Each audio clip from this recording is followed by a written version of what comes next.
नमस्कार बंधुरा test waste रेसिपिते सबाइके स्वागत। गरमेर दुपुरे भातेर प्रथम पाते यदि एई रकम एकटा लाउ शुक्तो थाके ताहले तो कोनो कथाई हय ना। शुक्तो अनेक धरनेर भावेई तैरी हय, आमिष निरामिष। आज के आमी आपनादेर साथे सम्पूर्ण निरामिष खूबई साधारण और भीषण सुस्वादु और स्वास्थ्येर पक्षे खूबई उपकारी लाउ शुक्तो रेसिपिर शेयर करते चलेছি। এই রেসিপিটা বানানো যেমন সহজ সেই রকম আমি আজকে যেভাবে লাউ শুক্তোটা বানাচ্ছি তাতে আপনারা খুব অল্প সময়ে খুব অল্প উপকরণেই সুস্বাদু এই রেসিপি তৈরি করে নিতে পারবেন। চলুন আজকের এই সহজ সুস্বাদু লাউ শুক্তোর রেসিপি দেখে নেওয়া যাক। লাউ শুক্তো বানানোর জন্য আমাদের লাগছে লাউ। অবশ্যই লাউটা কচি দেখে নিতে হবে। প্রথমে আমরা লাউটাকে কেটে নেব। আমার এখানে লাউটা পুরোটা কিন্তু প্রয়োজন হচ্ছে না, যেটুকু দরকার আমি কিন্তু সেইটুকু লাউ এখানে কেটে নিয়েছি। প্রথমে আমরা লাউয়ের খোসাটাকে ছাড়িয়ে নিচ্ছি। আর আমরা সবাই জানি লাউয়ের খোসা দিয়ে নানা ধরনের রেসিপি তৈরি করা হয়, তাই আমি কিন্তু কখনোই লাউয়ের খোসাগুলোকে ফেলি না। এবার আমরা লাউয়ের খোসাগুলোকে ছাড়িয়ে নেওয়ার পর লাউটাকে ভালো করে 1 থেকে 2 বার ধুয়ে নেব। লাউ কিন্তু এরকম খোসা ছাড়িয়ে তারপর ধুয়ে নিতে হয়, কারণ লাউ কেটে নেওয়ার পর কিন্তু লাউ আর ধুলে লাউ জলসা হয়ে যায়। লাউ ভালো করে ধুয়ে নেওয়ার পর লাউয়ের জলটাকে ঝরিয়ে নিয়ে এবার শুক্তোর জন্য লাউটাকে আমরা কেটে নিচ্ছি।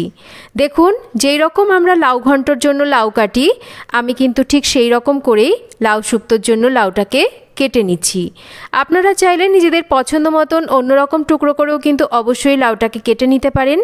তবে এই রকম করে কেটে নিলে লাউ শুক্তো আমি যেইভাবে বানাবো তাতে বানাতে সুবিধাও হবে আর শুক্তোটাও কিন্তু খুব তাড়াতাড়ি হয়ে যাবে।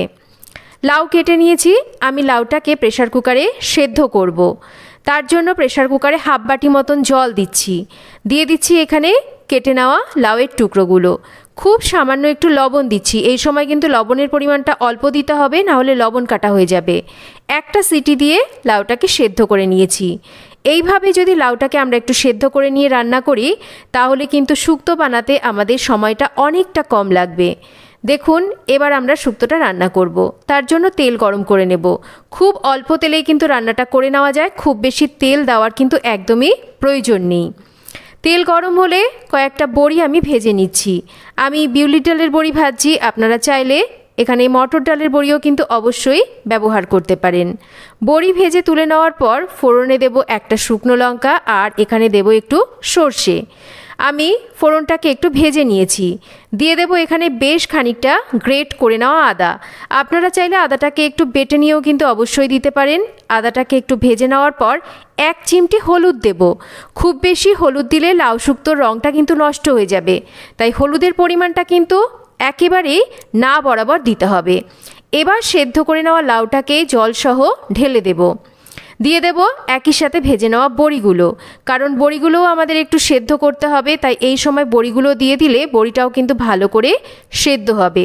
বেশ কিছুক্ষণ রান্না করছি, এই সময় স্বাদ মতন মিষ্টি দেব। এটা হতে থাক, ততক্ষণ দেখুন একটা ফ্রাইং প্যানে আমি এখানে হাফ চামচ মতন 5 ফোড়ন একটু ভেজে নিচ্ছি। খুব বেশি পোড়াবো না, জাস্ট ভাজা গন্ধ বেরোলে এটাকে ঠান্ডা করে গুঁড়ো করে নেব। মশলা গুঁড়ো করে নিয়েছি।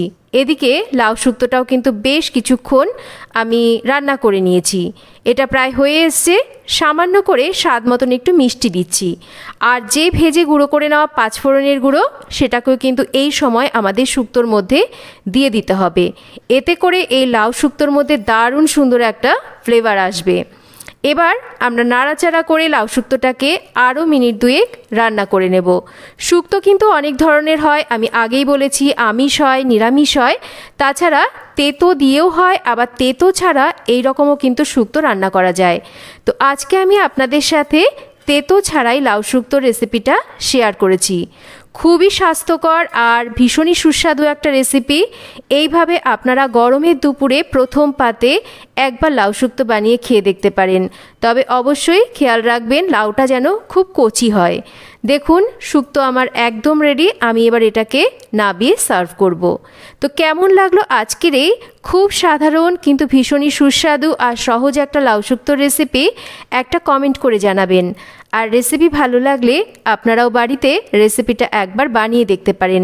আশা করছি আপনাদের সবার রেসিপিটা খুব ভালো লাগবে। কেমন লাগলো রেসিপিটা অবশ্যই কমেন্ট করে জানাবেন। ভালো লাগলে লাইক করবেন, রেসিপিটা শেয়ার করবেন। আর যদি চ্যানেল সাবস্ক্রাইব করা না থাকে তাহলে চ্যানেলটাকে সাবস্ক্রাইব করবেন। সবাই ভালো থাকবেন। আবার ফিরে আসব নতুন কোনো রেসিপি নিয়ে। এতক্ষণ আমার সাথে থাকার জন্য অসংখ্য ধন্যবাদ। সবাই ভালো থাকবেন, সুস্থ থাকবেন।